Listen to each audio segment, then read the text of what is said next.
Modi sir की class और पाठ खत्म हुआ, लेकिन क्या उम्मीद जो थी वो पूरी हुई? अपना नाम बताते हुए बोलिएगा। मेरा नाम मयंक है और मैं इंदिरापुरम पब्लिक स्कूल का छात्र हूँ। हाँ, मेरी उम्मीद तो लग रहा है कि जैसे नरेंद्र मोदी जी पूरी करेंगे। जैसे उन्होंने एक जापान का एग्जांपल दिया था कि वहाँ पे जो एजुकेशन सिस्टम है बहुत अच्छा है, मतलब कि वहाँ पे बच्चे अपना काम खुद करते हैं और वहाँ पे प्रेशर नहीं रहता बच्चों के ऊपर कि तुम्हें नंबर लाने हैं। वहाँ पे वो अपनी मर्जी से काम करते हैं और मर्जी से काम करने वाला ही आदमी आगे सक्सेसफुल होता है। ये बात कभी शिक्षक ने नहीं समझाई? शिक्षक ऐसा हो सकता है? शिक्षक ने भी समझाई है, पर कुछ ही शिक्षकों ने समझाई है। मतलब कि मेरे को जहाँ तक लगता है, मेरे घर में पेरेंट्स भी मेरे को यही कहते हैं कि मतलब नंबर लाओ। मैक्सिमम लोगों के घर में मैंने यही देखा है कि नंबर चाहिए सबको। प्रधानमंत्री हुनर पे दे रहे थे, स्किल पर जोर दे रहे थे। आपको क्या लगा सुनने के बाद पूरा भाषण? मोदी जी ने एक बहुत ही अच्छी बात हमें यह बताई कि that he takes politics as not as a profession but as a service. जनता की सेवा, उसे वो पॉलिटिक्स कहते हैं।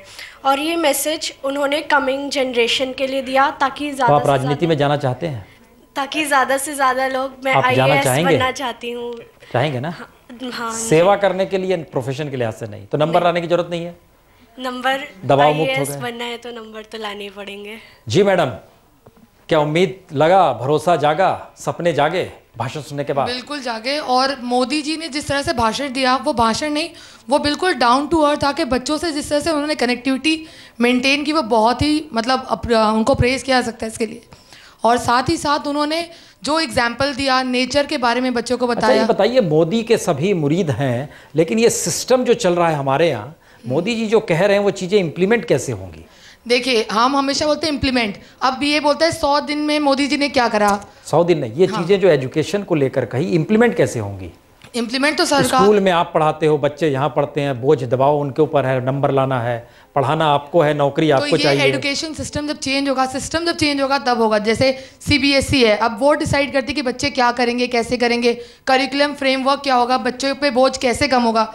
जैसे मोदी जी ने बताया जापान में बच्चे बिल्कुल कुछ वो नहीं होता, वो टीचर्स और बच्चे दोनों मिल के बाथरूम साफ कर रहे हैं, साफ सफाई का ध्यान कर रहे हैं, पेरेंट्स सब मिल के काम कर रहे हैं। तो जब तक ये भी बताया बच्चे घर पहुंचते बस्ता फेंक के नहीं, उन्होंने ये बताया कि कई बच्चे होते हैं जो बस्ता फेंकते हैं और कई बड़े ध्यान से रखते हैं।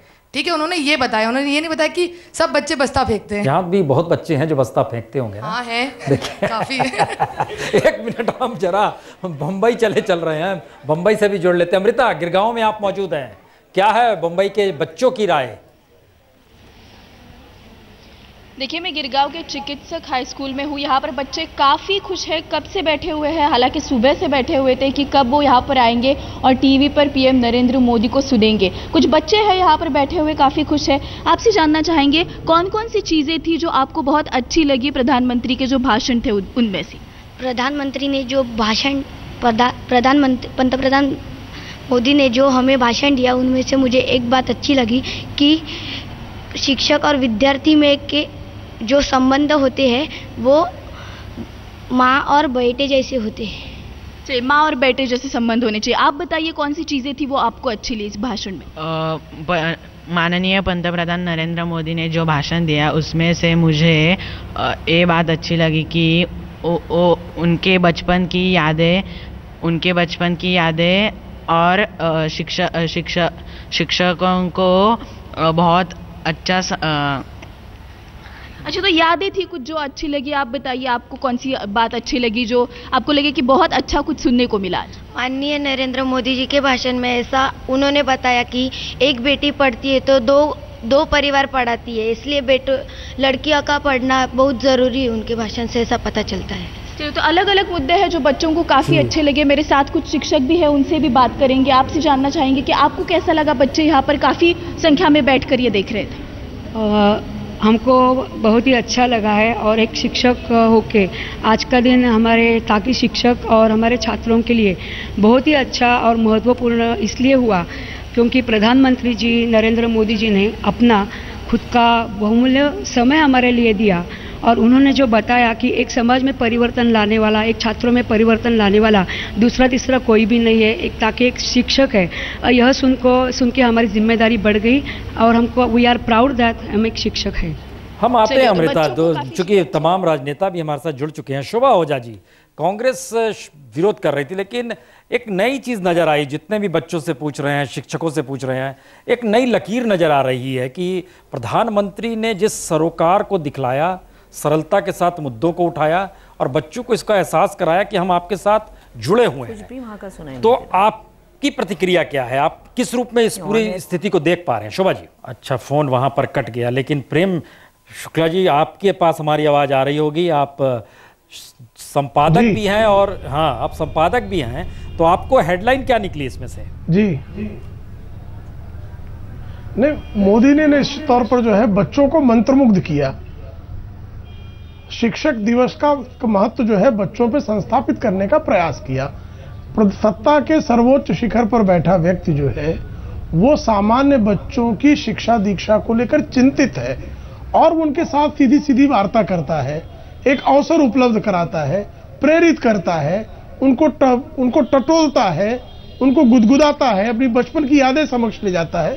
तो मुझे लगता है कि आपने शिक्षक दिवस का जो एक औपचारिक कार्यक्रम हुआ करता था, उस औपचारिक कार्यक्रम को एक नई चेतना फूंकने के कार्यक्रम में तब्दील करने में नरेंद्र मोदी को निश्चित तौर पर सफलता हासिल हुई है।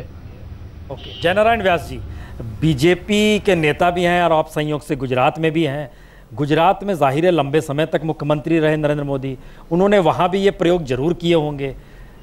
तो क्या इस ऐसे प्रयोगों से बच्चों के भीतर सपने जागते हैं, उम्मीदें जागती हैं, और वो अगर सारी चीजें जागती हैं तो क्या उसका कोई लाभ गुजरात में नजर आया है आपको? देखिए, मैं तो इसका साक्षी रहा हूं और मेरी बात को मैं प्रमाणित करना चाहूंगा एक छोटी सी बात से जो अमेरिका से रिलेट करती है। एक छोटा सा बच्चा जो अपनी मां के साथ प्लेटफॉर्म पे घुमा करता और मूंगफली बेचा करता था, तो एक समय ऐसा है जब लोग वहां आते और कुछ लेक्चर्स वगैरह देते तो उन्होंने अपनी मां को कुतूहलवश पूछा कि ये क्या करते हैं। तो उसकी मां ने बताया कि बेटे हमारे देश में चुनाव आने वाले हैं और ये लोग इसके लिए बात करते हैं।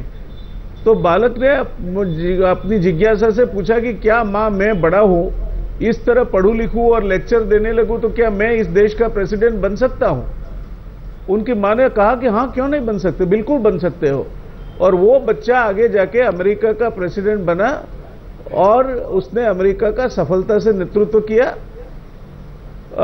ये बात मैं मानता हूं कि बच्चों में भी इनको कहीं ना कहीं अगर पारसमणि का स्पर्श इस तरह के डाइवर्स ऑडियंस के साथ मोदी जी जिस सरलता से जुड़ते हैं, जिस तरह की बातें वो लेके आते हैं, कोई भारी भरकम बातें नहीं होती, और जिस साहसिकता से और सरलता से वो बातें उनके सामने रखते हैं, एक अपने आप में एक मिसाल रखती है। और ये जिस तरह से निक्सन की जीवनी में ये घटना घटी, हो सकता है कहीं ना कहीं किसी को किसी न किसी मुद्दे पर कोई शिक्षक को पारसमणि का स्पर्श हो जाए, कोई बच्चे को पारसमणि का स्पर्श हो जाए। मैं नहीं कहता कि 100% ये लोग को कहीं ना कहीं, मगर ये आप देखा होगा कि कहीं ना कहीं किसी न किसी मुद्दे से अपने आप को रिलेट किया है।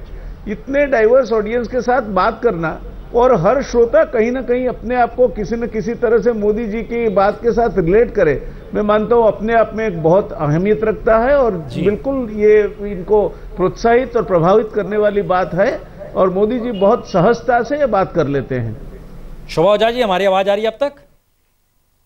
अच्छा, वो तकनीकी गड़बड़ी नहीं आ रही है। ये जो एक बात कही, आपके हाथ में माइक है, आपका नाम क्या है? शिवानी चौहान। किस क्लास में पढ़ती हैं? 12th में पढ़ती हैं। जाहिर है इस बार बोर्ड का दबाव होगा? जी सर। नंबर आने चाहिए? जी सर। एडमिशन कहाँ होगा? तो मोदी जी ने एक बात कही कि पढ़ने से अतिरिक्त पसीना दिन भर कितना बहाते हैं यह भी जिंदगी में महत्वपूर्ण होता है। क्या ये चीज़ें कभी आपको पहली से लेकर 12वीं तक के दौरान स्कूल ने बताई? जी सर, बिल्कुल बताई। जो हमारी टीचर्स थी, मतलब हैं, वो जब से उन्होंने मुझे पढ़ाया है तो उन्होंने हमेशा यही सिखाया कि हार्ड वर्किंग, बच्चे को हार्ड वर्किंग होना चाहिए। कि मतलब कितनी भी मुसीबतें आए, मुश्किल आती हैं, हर स्टूडेंट्स के लाइफ में मुश्किलें आती हैं, पेरेंट्स का दबाव होता है, नंबर्स का दबाव होता है, हर चीज़ का दबाव होता है, लेकिन अपने आप को संभालना और उस मुसीबत को पार कर आगे निकलना और हार्ड वर्किंग। अब ये बताइए कि जो शिक्षक कहते रहे इसी बात को और प्रधानमंत्री ने जब इस बात को कहा, अंतर क्या है दोनों में? देखिए, माननीय प्रधानमंत्री मोदी जी की जो मुझे सबसे अच्छी बात लगी वो मुझे ये लगी कि अगर एक कक्षा में 30 स्टूडेंट्स हैं तो उन 30 में से एक टीचर को ये ना हो कि 4 इंटेलिजेंट है तो उन्हीं पर ध्यान दिया जाए, क्योंकि बाकी सब भी उन्हें अपनापन देना चाहिए, क्योंकि वो भी उनके अपने ही हैं, उन्हें अपनी तरह माना जाए। तो शायद ये हो सकता है कि अगर एक टीचर सभी पर ध्यान देना शुरू करे। टीचर हैं क्या? आप जरा माइक लीजिए। सब बच्चों पे ध्यान देते हैं कि आप कुछ अच्छे बच्चों पर ही ध्यान देते हैं? नहीं, मेरी हमेशा ये कोशिश रही है, ये मेरे ही विद्यालय के बच्चे हैं जो मेरे साथ आए हैं। उनको ये बात अच्छी लगी, इसका मतलब है पहले वो बात नहीं हुई होगी। ऐसी बात नहीं है। हर शिक्षक का एक उद्देश्य होता है कि बच्चा शिक्षित तो सभी होते हैं, लेकिन पहला वो अच्छा नागरिक बने। क्या वाकई? हाँ जी, आप एक चीज़ सवाल जोड़ दीजिएगा कि शिक्षक जब 30-40 बच्चे एवरेज हमारे यहाँ माने जाते हैं कि एक क्लास में होते हैं और एक शिक्षक पढ़ा रहा होता है, उसके कुछ प्रिय छात्र होते हैं। मोदी जी कह रहे हैं अरे सबको अपना मानिए तब ज्ञान बांटिए, तो ऐसी स्थिति होती है क्या? सर ये तो होता ही है कि जब भी कोई टीचर पढ़ाता है तो उसके कुछ प्रिय छात्र तो होते ही हैं, पर हाँ ये बात जरूर है कि मतलब जब भी कोई टीचर कोई ज्ञान देता है सबको बराबर का ही ज्ञान देता है। ऐसा नहीं कि इसको इतना पढ़ा रहा है इसको इतना पढ़ा रहा है, सबको अपना एक सा मान के चलता है, उन्हें एक ही ज्ञान देता है। नहीं तो ऑब्जर्व करने की क्षमता अलग अलग भी होती है ना? यस सर, ऑब्जर्व करने की क्षमता अलग होती है। कोई बच्चा उसे एक बार में पकड़ लेता है, कोई 10 बार में पकड़ता है। वो बस ये होता है कि लगाव तो एक ना एक छात्र को ऐसा होता ही है जिससे टीचर को अब लगाव ज़्यादा होता है। आप कितनी बार में पकड़ते हैं? मेरे को सर लग जाते हैं 2-3 बार तो। हाँ शोभा जी, क्या है प्रधानमंत्री द्वारा खींची गई ये नई लीक है सरोकार बनाने की सरलता के साथ, या फिर ये राजनीति है? आप लोग को क्या लगता है, क्योंकि लगातार कांग्रेस आलोचना कर रही है?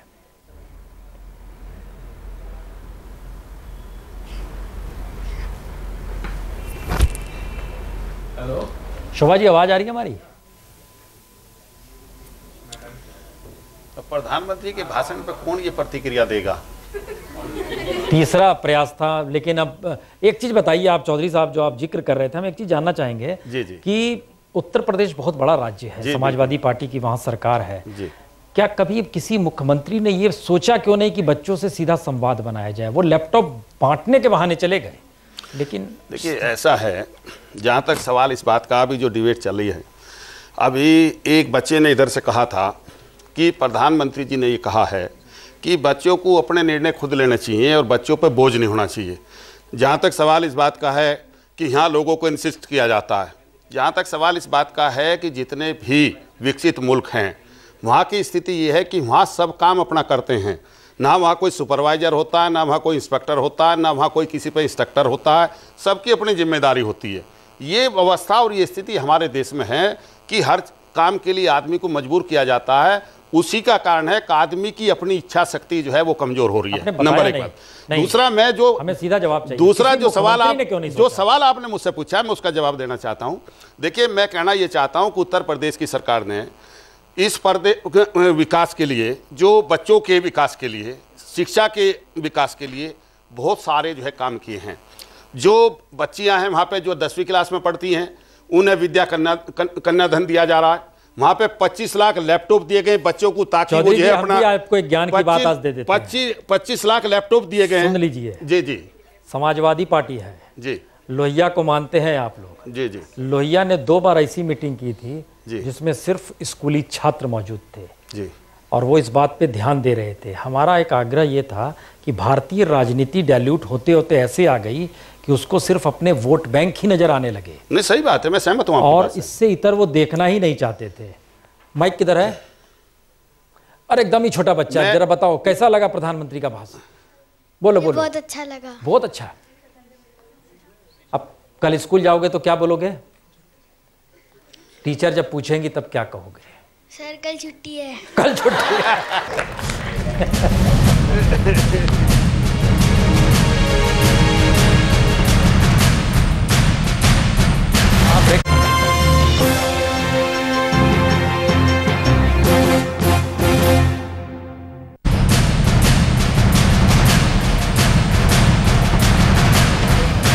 तो शिक्षक दिवस मना लिया गया। बताइए, आपके हाथ में माइक है, आज का दिन किस लिए जाना जाएगा? सर आज का दिन बेसिकली नरेंद्र मोदी ने हमें वो चीज़ें याद दिलाई जो हमें पता थी पर हम भूल गए थे। ये चीज़ें हमें इसीलिए याद रहेंगी क्योंकि आज उन्होंने हमें वो चीज़ें याद दिलाई जो हम पहले भूल गए थे। शिक्षक के तौर पर आप बताइए, गौर जिक्र हुआ था गूगल गुरु से आगे एजुकेशन निकल नहीं रहा है, सही है ये? काफ़ी हद तक अभी स्टार्ट किया है जो इन लोगों ने डिजिटल क्लासेस वगैरह का, लेकिन हाँ ये है कि शिक्षक की अपनी अहमियत अपनी जगह है, मतलब उसको इंटरनेट या ये सब उसको रिप्लेस नहीं कर पाएंगे। एक माइक उन्हें दीजिए जरा, वो पीछे में आपके हैं। एक चीज़ बता दीजिए हमें आखिर में, क्या प्रधानमंत्री मोदी को ऐसे हर बार आते रहना चाहिए बात करने के लिए? जी हाँ, वो जैसे बताते हैं वो हमें बार बार याद दिलाते हैं कि हमें जो अगली बार कब आना चाहिए? अगली बार कब आना चाहिए? Children's day. Children's day. चलिए, प्रधानमंत्री मोदी के लिए नया संदेश है। 14 नवंबर चिल्ड्रंस डे के दिन भी प्रधानमंत्री मोदी संवाद बनाए बच्चों से। बच्चों की ये ख्वाहिश है शिक्षक दिवस के बाद उस दिन बच्चों के साथ शिक्षक रहे या नहीं रहे? रहे कि नहीं रहे? नहीं।